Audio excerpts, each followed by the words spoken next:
ابھی چند دن پہلے واقعہ سن رہا تھا، پڑھ رہا تھا، ایک بہت بڑا تاجر کہ جس کو ایسی خطرناک بیماری کہ اس ملک کے علاقے کے ڈاکٹروں نے جواب دے دیا کہ اس کا یہاں پر کوئی علاج نہیں، فلاں ملک میں جاؤ، وہاں پر جا کر تمہیں اس کا علاج ہوگا۔ باہر کے کسی ملک کی اپائنٹمنٹ لیتا ہے آپریشن کرنے کی، اور اپائنٹمنٹ کا جب وقت قریب تھا دیکھتا ہے ایک عورت کسی گوشت بیچنے والے کے پاس کھڑی ہے، بوڑھی عورت، تو جب بھی اس سے کوئی ہڈی وغیرہ بچتی ہے تو اٹھا لیتی ہے، تو اس سے جا کر پوچھتا ہے، اماں جی تم ان کو کیا کرو گی؟ تو کہنے لگی کہ میری بچیاں جو ہیں اتنے دن سے بھوکی ہیں، کتنے مہینوں سے انہوں نے گوشت چکھا نہیں ہے، تو میں یہ ہڈیاں وغیرہ اکٹھی کر رہی ہوں تاکہ ان کو جا کر کھلا سکوں۔ یہ تاجر، یہ مالدار آدمی اس دکاندار جو گوشت بیچنے والا تھا اس کو کہتا ہے کہ تم ایسا کرو، ہر ہفتے یہ عورت تمہارے پاس آئے گی اور تم نے 2 کلو گوشت اس کو دینا ہے، یہ سال بھر کا بل لے لو اور سال بھر تم نے اس کو اس طرح دیتے رہنا ہے۔ وہ بوڑھی عورت ہاتھ اٹھا کے اس کے لیے دعا کرتی ہے اور یہ گھر چلا جاتا ہے۔ اس کے معمولی چیز تھی، معمولی سا سال بھر کا بل اس کے لیے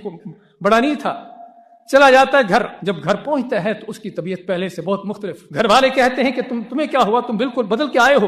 اب اس کو کہتے ہیں کہ تم ڈاکٹر کے پاس جاؤ اور جا کے چیک اپ کراؤ کہ تمہارا معاملہ ابھی کیا ہے۔ تو ڈاکٹر کے پاس جا کے چیک اپ کراتا ہے تو ڈاکٹر دیکھ کے حیران دوسرے ڈاکٹروں کو بلاتا ہے، پوچھتا ہے اس سے کہ تم نے کیا کیا، کیا کھایا، کیا میڈیسن لی تم نے؟ اس نے کہا کوئی میڈیسن نہیں، کوئی میڈیسن نہیں لی، کچھ نہیں کھایا پیا۔ پھر کیا ہے تم نے؟ کہ تیری بیماری جو تھی اس کا کوئی نام و نشان تک نہیں، جس بیماری کے لیے اس کو دوسرے ملک میں جا کر آپریشن کرنا تھا کہتے اس کا کوئی نام و نشان باقی نہیں ہے۔ تو کیا وجہ ہے؟ وجہ صرف بھائیو یہ ہے، بعض روایتوں میں آتا ہے کہ داؤ مرضاکم بالصدقہ، اپنے مریضوں کا اگر تم علاج کروانا چاہتے ہو، اپنے بیماروں کی ٹریٹمنٹ کروانا چاہتے ہو، ہاں وہ ڈاکٹروں کی دعائیاں بھی ہوتی ہیں، کبھی اس کا فائدہ ہوتا ہے کبھی نہیں ہوتا، لیکن ایک وہ دوائی میڈیسن ہے کہ جس کا فائدہ ہوتا ہی ہوتا ہے، وہ کیا ہے؟ اللہ کی راہ میں صدقہ، اللہ کی راہ میں دینا، غریب و فقیروں پر خرچ کرنا۔ ہاں یہ وہ ٹریٹمنٹ ہے، یہ وہ بھی دوائی ہے کہ جس دوائی کا اثر ہمیشہ ہو کے رہتا ہے، بشرطے کہ اللہ پر یقین ہو، اللہ پر ایمان ہو۔